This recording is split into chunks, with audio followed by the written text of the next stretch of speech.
Hello mga kalingap, shoutout sa ating lahat. Kamusta tayo? Kung saan bansa man tayo naroon ngayon, kamusta tayo? Ngayon mga kalingap, pag-reaction tayo sa practice nila Beyonce sa kanyang debut. Ito yung papakita kong video sa inyo, yung interview ni Kalingap Rab sa kay Beyonce, no? Ano ang masasabi niya tungkol sa mga kumakalat ng mga video, mga pictures sa kanyang mga sa social media ngayon. Pero isa lang ang sagot niya, nakakatuwa kasi read man niya lang ang mga basa kung ano, kasi alam naman niya na edited yung picture na yun, at AI lang naman ang nagpapagana. Ang ang ang mahirap doon yung mga green-minded, no, ang hindi makaintindi sa mga edited, binibigyan ng kahulugan. Pero maganda ang hangarin niya, no, sa ang wish niya, sana magkaisa ang community, no, na walang away, walang buzzer, walang kung ano naman na pinabato sa kanila Kalingap at Kuya Bal. Sana mawala na lahat yun. Maganda ang wish ni Bansi sa kanyang birthday. Sana lahat magkaisa. Yun mga Kalingap, bago tayo mag-umpisa, bago ko panood ang video, pasalamatan muna natin ang Ama ng Kalingap Bal Santos Matubang, Ate Edna Vlog, Kalingap Rab, Kalingap Ido, Jack Tapio Matubang, Sariti Vlogger sa buong Pilipinas, tumutulong sa ating kababayang mahirap. Nandiyan ang Kalingap Team, Kalingap Partners, E-Boys, mga directors natin, Charity Vloggers. Supportan natin mga Kalingap. It's me, Mildred Jasmine Sopal Channel, second channel ko, Mildred Nagbisang Official. Paki-subscribe sa mga Kalingap. Kung hindi ka para ka-subscribe, please subscribe and don't forget to hit ang notification bell para updated ka sa aking mga video na in-upload mga Kalingap. Tara na mga Kalingap, panoorin natin itong video na ito. Tara, let's go. 1, 2, 3, go! Kalingap, tapos na po yung first day of practice namin. Sige po. Thank you po, Kuya B-Boy. So, ito si Beyonce kasi ginagawa naman natin ito para sa debut ni Beyonce. No? Wow. So, Beyonce, ano yung feeling na ilang days na lang ang bibilangin? Mag-18 ka na at ngayon pinaghahandaan natin. Nakakatuwa po na madagdag maabot po ako sa inyo. Thank you po kay Lord. Saka thank you po sa inyo din kuya kasi mararanasan ko po yung ganitong celebrate na kanyang debut po. Pumukul mo dyan, ha? Kahit na po na naranasan ko naman na po yung 17, kumbaga parang Oo nga, debut no? na rin Parang po debut yan. na rin yun. Yan, siyempre po ako nagpapasalamat po sa inyo. Kung hindi po dahil po sa inyo kuya, hindi po mararanasan yung mga ganito. Grabe. Ay, kumusta naman ang kumusta ka naman? Saan ka nag-stay ngayon sa apartment? Opo, partner. So, kumusta yung buhay mo ngayon? Ano yung mga nabago dun from the Beyonce na nakatira dun sa family niya na ngayon na parang independent ka na? Ano yung mga pagbabago sa buhay mo? Medyo namimiss ko lang po sila mga kasi yun nga po, hindi na din po ako makauwi sa mga dahil sa mga sa road. How about sa mga gawaing bahay? Sanay ka naman. Yun lang talaga nag-miss mo ang family. Nakatulong-tulong naman po kami kuya. Kasama ko na po yung tatlong binigyan. Oo nga eh. So, kumusta naman nakasama mo yung beneficiaries ni Eds? Okay man po sila kasama mga ano na din po. Panganay ka ba sa kanila? Hindi po, sila po lahat. Ano sila sa'yo? Mga ate ko po yung mga natin. Okay. Kaya ko Si Beyonce ang bunso. So, kumusta ang college? College ka na ngayon, Beyonce. Iba na, no? Seryoso na, di ba? Hindi na po talaga nag-absent. Dati po na ano. Kaya sa mga naghanap kay Beyonce, hindi ka siya makasama sa atin sa dami ng kanyang siguro kahit wala kang pasok ng mga activities kayo, practice, ganyan. Online class ka lang. Ha? Mga online class ko. Online class. So, ano ba yung ano mo, Beyonce? Ano ba yung goal mo ngayon, college ka na? Siyempre po makapagtapos ko. Makapagtapos? Yung mga gusto ko. Yeah.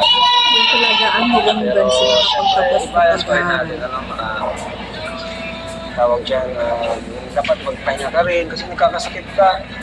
Yung nakaraan, nakasakit ka daw. Ano po, hindi ko po alam kung sakitin po. Sakitin po talaga yung ulo ko po natin. Sumasakit yung ulo mo. Siguro po kapanoon po. Baka sa, malabo yung mata mo. Hindi man po. Hindi naman. Isang ganun pag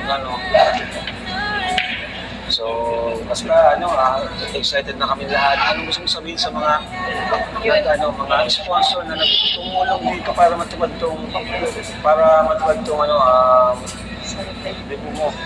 Yun, thank you so much po sa lahat po ng sumusuporta po sa Team Kalingap. Siyempre po sa mga sponsor po, kila Tita Provido, kila Kuya Lito, kay Mama Rexy po, sa lahat po ng ng sponsor. Hindi ko na po isa-isa inyo. Salamat po, appreciated po yung mga pagtulong po ninyo. Saka salamat po kasi kahit na pinaranas niyo na po sa akin yung 17th birthday po na parang di po na rin po, ipaparanas niyo pa rin po yung 18th. Talagang pagiging dalaga na po. Thank you po. Saka pwede na mag-shota. Pwede na siya lahat, sa lahat. Wala nang pumitigil. Kasi naman isa-isa kasi Kaya nga po, napakadami. dami po din. Kay ako mag-edo naman, ano masasabi mo sa kanila until now is grabe yung support Siyempre, sa'yo. always. At syempre po, nagpapasalamat din po ako sa kanya kasi hindi po siya nagsasawa na sa pagsasama po namin. Grabe. Magsasama, Talagang samahan. makakilig pa din po kahit Ano ba yung respeto niya sa'yo ni Eds? Kahit kasi alam niya na mag-18 ka pala, ano ba yung ramdam?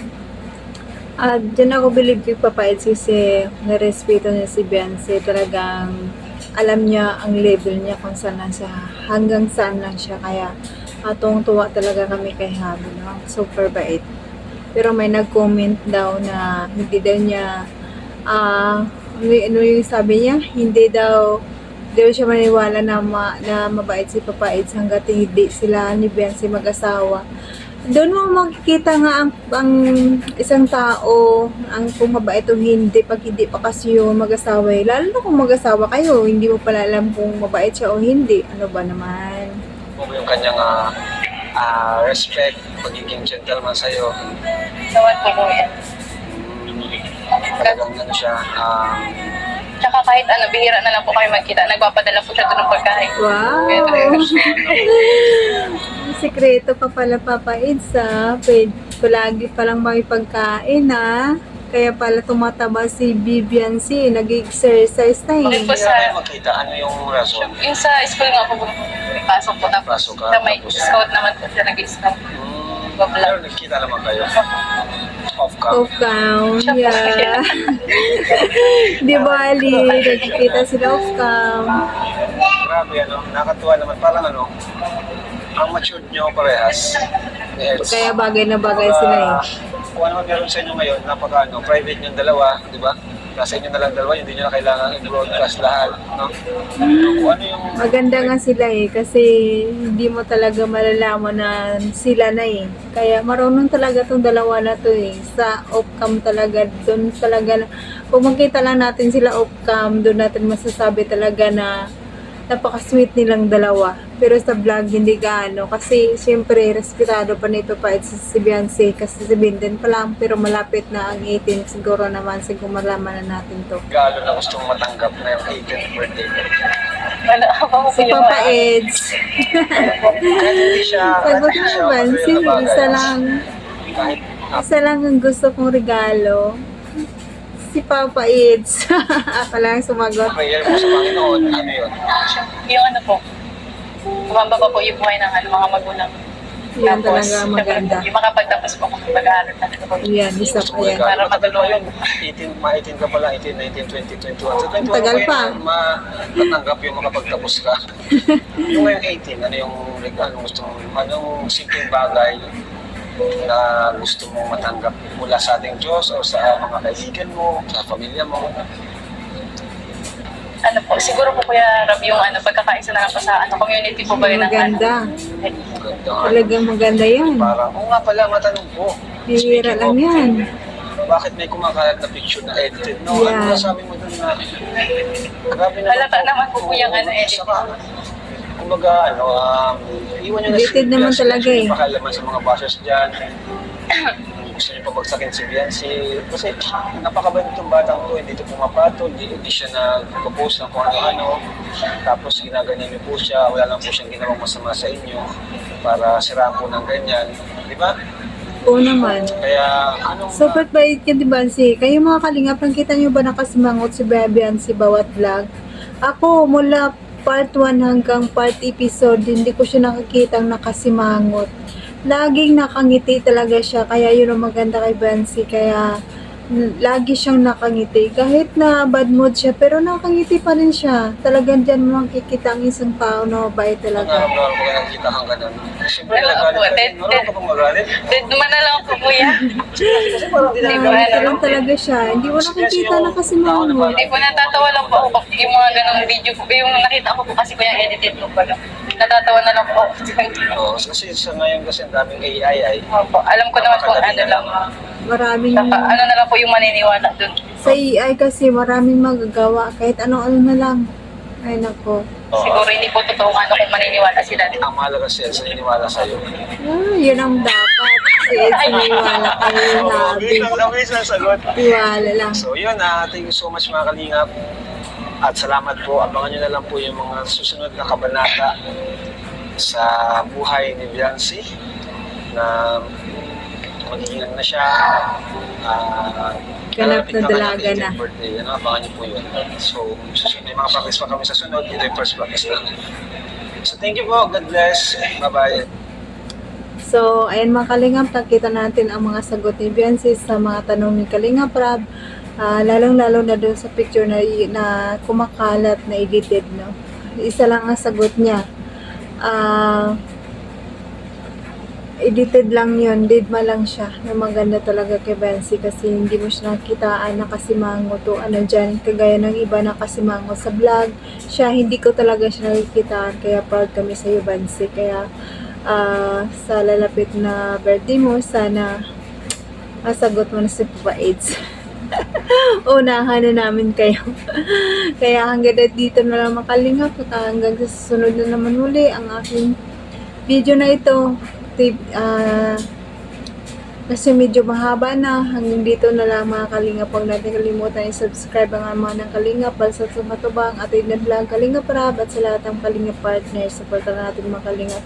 At ang aking channel, huwag niyong kalimutan mga kalingap, subscribe and like and subscribe. Maraming salamat po.